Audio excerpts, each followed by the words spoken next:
নমস্কার বন্ধুরা, সুইসনেস কিচেনে সকলকে সাদর আমন্ত্রণ জানিয়ে আজকের রেসিপি শুরু করছি। বন্ধুরা, আজকে তৈরি করে দেখাবো দুধ দিয়ে তৈরি খুবই সহজ ও দারুণ স্বাদের একটি মিষ্টি রেসিপি। বন্ধুরা, এই রেসিপিটি বানানোর জন্য খুব বেশি উপকরণও লাগে না আর খুব বেশি সময়ও লাগে না। একদমই অল্প সময়ে অল্প উপকরণে এই রেসিপিটি বানানো যায় আর বানানো কিন্তু ভীষণই সহজ আর দারুণ স্বাদের তৈরি হয়। ছোটোর থেকে বড় সকলেই কিন্তু খেতে খুবই পছন্দ করবে আর বানানো ভীষণই সহজ।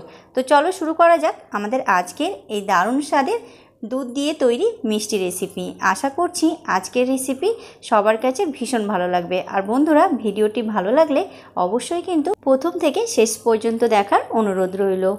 এই দারুণ স্বাদের দুধ দিয়ে তৈরি মিষ্টি রেসিপিটি বানানোর জন্য সবার প্রথমে আমি এখানে একটা বক্স নিয়ে নিয়েছি। এবার এর মধ্যে নিয়ে নিয়েছি সামান্য পরিমাণ তেল। এবার তেলটা খুব ভালোভাবে অয়েল ব্রাশ করে নিতে হবে। তেলটা খুব ভালোভাবে আমি বক্সের মধ্যে লাগিয়ে নিয়েছি। এখন আমাদের বক্সটা একদম রেডি। এবার আমি এটা সাইডে রেখে দিলাম। এবার এদিকে দেখো বন্ধুরা, আমি ওভেনটা অন করে ওভেনের উপর একটা ফ্রাই প্যান বসিয়ে দিয়েছি।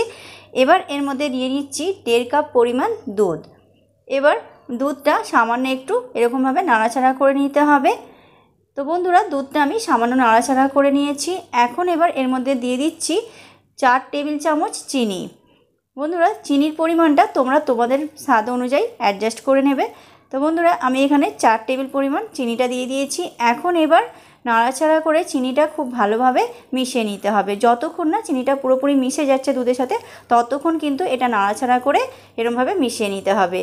তো বন্ধুরা, প্রায় 2 মিনিট মতো নাড়াচাড়া করে আমি চিনিটা খুব ভালোভাবে দুধের সাথে মিশিয়ে নিয়েছি। এখন এবার এখানে নিয়ে নিয়েছি 1/3 কাপ পরিমাণ গুঁড়ো দুধ।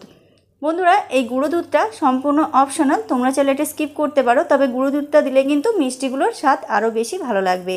এবার এটা নাড়াচাড়া করে ভালোভাবে মিশিয়ে নিতে হবে। এবার বন্ধুরা, এখানে দেখো আমি একটা মিক্সিং বোল নিয়ে নিয়েছি। এবার এর মধ্যে নিয়ে নিচ্ছি 6 টেবিল চামচ কর্নফ্লাওয়ার। বন্ধুরা, এই রেসিপিতে কর্নফ্লাওয়ারের পরিমাণটা একটু বেশি পরিমাণে দিতে হবে আর তোমরা যদি চাও এর জায়গায় আরারুটও ব্যবহার করতে পারো। এবার বন্ধুরা, এখানে নিয়ে নিয়েছি 1/2 কাপ পরিমাণ ঠান্ডা দুধ। দুধটা কিন্তু অবশ্যই ঠান্ডা হতে হবে। এবার ভালোভাবে এটা নাড়াচাড়া করে মিশিয়ে নিতে হবে যেন এর মধ্যে কোনো লাম্পস না থাকে। একদম লাম্পস ফ্রিভাবে এটা রেডি করতে হবে। তো বন্ধুরা, তোমরা দেখতেই পাচ্ছ এখন আমাদের এটা একেবারেই রেডি। এখন এবার এটা সামান্য নাড়াচাড়া করে নিচ্ছি। এবার যে মিশ্রণটা আমি রেডি করেছিলাম সেটা আমি এরকমভাবে একটু নাড়াচাড়া করে নিচ্ছি যাতে নিচে বসে না যায়। এবার সম্পূর্ণটা এর মধ্যে দিয়ে দিতে হবে। এবার এখন নাড়াচাড়া করে এটা খুব ভালোভাবে মিশিয়ে নিতে হবে। বন্ধুরা, এই সময় ফ্লেমটা একদম লো করে দিতে হবে আর এটা কন্টিনিউ নাড়াচাড়া করে যেতে হবে। নাড়াচাড়া কিন্তু একদমই থামানো যাবে না, এরকমভাবে কন্টিনিউ নাড়াচাড়া করে যেতে হবে আর একদম ফ্লেমটা কিন্তু অবশ্যই লোতে রাখতে হবে। ফ্লেমটা হাই করলে এটা নিচে লেগে যেতে পারে আর কন্টিনিউ নাড়াচাড়া না করলে কিন্তু এই মিশ্রণটা দলা পেকে যেতে পারে। তাই এটা লো ফ্লেমে অনবরত এরকমভাবে নাড়াচাড়া করে এটা আমাদের রান্না করে নিতে হবে। তো বন্ধুরা, বেশ কিছুক্ষণ কন্টিনিউ লো ফ্লেমে নাড়াচাড়া করার পর মিশ্রণটা কিন্তু অনেকটাই ঘন হয়ে গেছে আর মিশ্রণটা তোমরা দেখতেই পাচ্ছ অনেকটাই কিন্তু ঘন হয়ে গেছে। এখন এবার এর মধ্যে দিয়ে দিচ্ছি 2 টেবিল চামচ ঘি। এবার এটা নাড়াচাড়া করে মিশিয়ে নিতে হবে। বন্ধুরা, এখানে ঘি দেওয়ার কারণ হচ্ছে ঘিটা দিলে মিশ্রণটা শাইনিং চলে আসবে আর ঘিয়ের ফ্লেভারটাও খেতে খুবই ভালো লাগবে।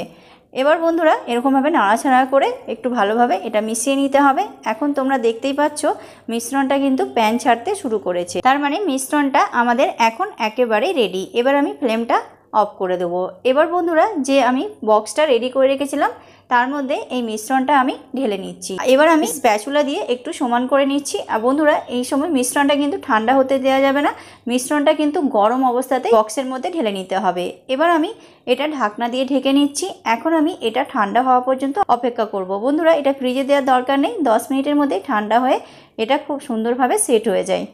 তো বন্ধুরা, ফিরে আসলাম প্রায় 10 মিনিট পর। এখন এটা ঢাকনাটা খুলে নিচ্ছি। এখন এটা পুরোপুরি ঠান্ডা হয়ে গেছে। বন্ধুরা, তোমরা দেখতেই পাচ্ছ কত সুন্দরভাবে কিন্তু এটা সেট হয়ে গেছে। এখন এবার একটা প্লেট নিয়ে নিয়েছি। এবার আমি এটা ডিমোল্ড করে নেব। বন্ধুরা, তোমরা দেখতেই পাচ্ছ কত সুন্দরভাবে কিন্তু এটা বেরিয়ে আসলো আর কত সুন্দরভাবে এটা তৈরি হয়েছে। এখন এবার একটা ছুরি নিয়ে আমি এটা কেটে নিচ্ছি। তোমরা তোমাদের পছন্দ মতো যে কোনো সাইজে, ছোট অথবা বড় যে কোনো সাইজে তোমরা কেটে নিতে পারো। তা আমি একটু বড় বড় সাইজ করেই কেটে নিচ্ছি। বন্ধুরা, তোমরা দেখতেই পাচ্ছ কত সহজেই একদমই অল্প উপকরণে আর অল্প সময়ে তৈরি হয়ে গেল আর তৈরি করা ভীষণই সহজ আর দারুণ স্বাদের তৈরি হয়। বন্ধুরা, তোমাদের ভালো লাগলে আমি রিকোয়েস্ট করব অবশ্যই একবার এইভাবে বাড়িতে বানিও।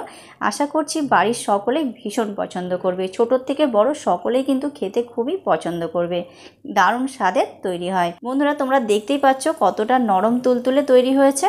তোমরা দেখেই মিষ্টিগুলো বুঝতে পারছো কতটা নরম তুলতুলে আর দারুণ স্বাদের তৈরি হয়েছে। তো বন্ধুরা, তৈরি হয়ে গেল খুবই সহজে আমাদের আজকেই দুধ দিয়ে দারুণ স্বাদের মিষ্টি রেসিপি। আজকের রেসিপি কেমন লাগলো তোমরা অবশ্যই কমেন্টের মাধ্যমে জানিও। আর রেসিপিটি ভালো লাগলে ভিডিওটি লাইক কমেন্ট শেয়ার করে চ্যানেলটি সাবস্ক্রাইব করে পাশে থাকার অনুরোধ রইল। তো আজ এই পর্যন্ত, আজ এখানেই বিদায় নেব। আবারও দেখা হবে আগামী পর্বে নতুন একটা ভিডিও নিয়ে। তো ততক্ষণ পর্যন্ত তোমরা খুব ভালো থেকো, সুস্থ থেকো। Tata, bye bye.